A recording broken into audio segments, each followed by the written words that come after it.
Mr. Ekip, and I quote, "We Muslims need to admit our problems and face them. Only then can we treat them and start a new era to live in harmony with human mankind. Our religious leaders have to show a clear and very strong stand against polygamy, pedophilia, slavery, killing those who convert from Islam to other religions, etc." Unquote. Mr.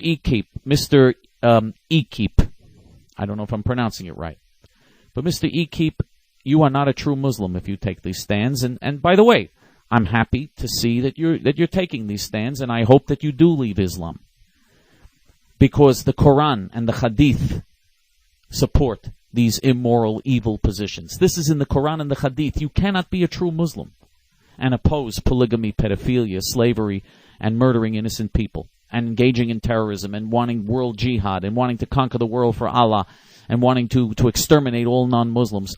You cannot be a true Muslim if you don't support these positions. This is in the Quran and it's in the Hadith. And it sounds like you're opposing these things, but you can't oppose these things and pretend that you're still a Muslim. It's just not going to work. You're going to have to leave Islam. If you oppose these things, and if you want to be a moral, decent person, and maybe you do, you're just going to have to leave Islam. There is no other way. And now, 8757 Kathy writes, and I quote, "Because it's Israel that caused wars all over the world, you idiot. It's the Jews who created Nazis. Don't you know your history? The Jew bankers payrolled Hitler. Everyone knows that," unquote. Everyone knows that, Kathy? Everyone is as smart as you are, Kathy? Everyone is a Nazi like you are, Kathy?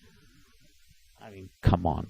Now, the Jews, they blame the Jews. These Nazi pigs like Kathy blame the Jews for everything under the sun, including their own Holocaust.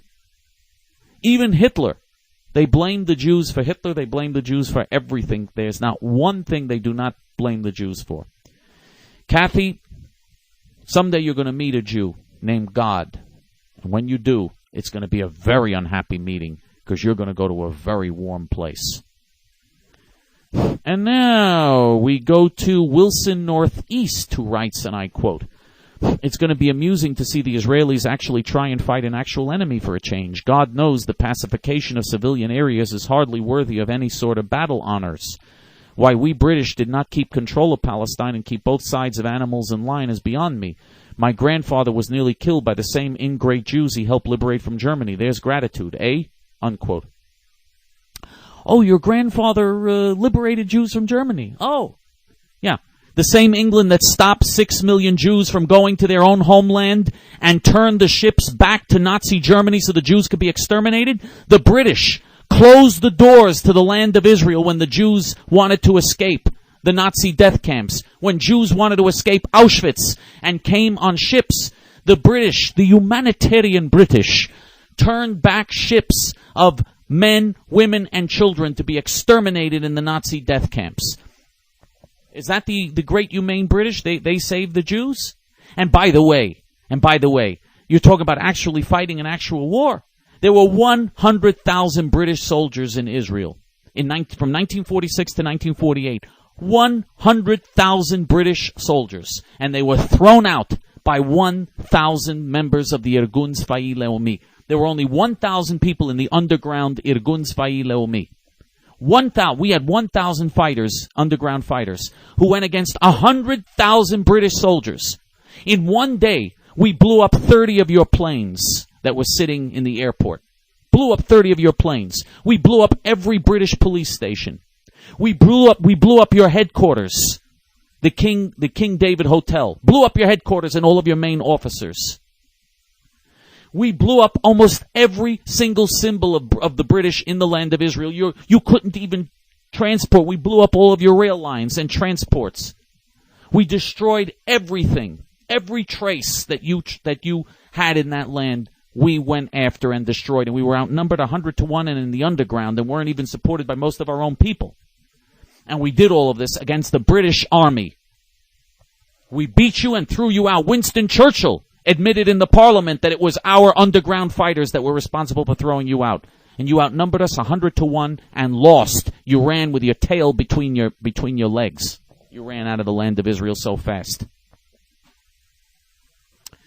And now we go to the Genghis Khan, who writes, and I quote, Israel messed you up by making an enemy of Turkey. Israel, you messed up by making an enemy of Turkey. Turkey was your only hope of surviving in the Middle East, but now Turkey will probably destroy you, as its military isn't like Hamas or Hezbollah. They will crush you and you know it. What now, Jew? Unquote. Turkey has had a problem crushing anybody since the days when the Ottoman Empire fell to pieces.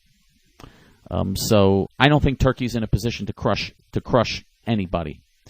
Anyone that goes against Israel will face the same fate. God, you go against Israel, you're going against God. And the decadent, evil country of Turkey will be no different than much bigger and much stronger empires in history that tried to go against the Jews and that fell and were destroyed by it.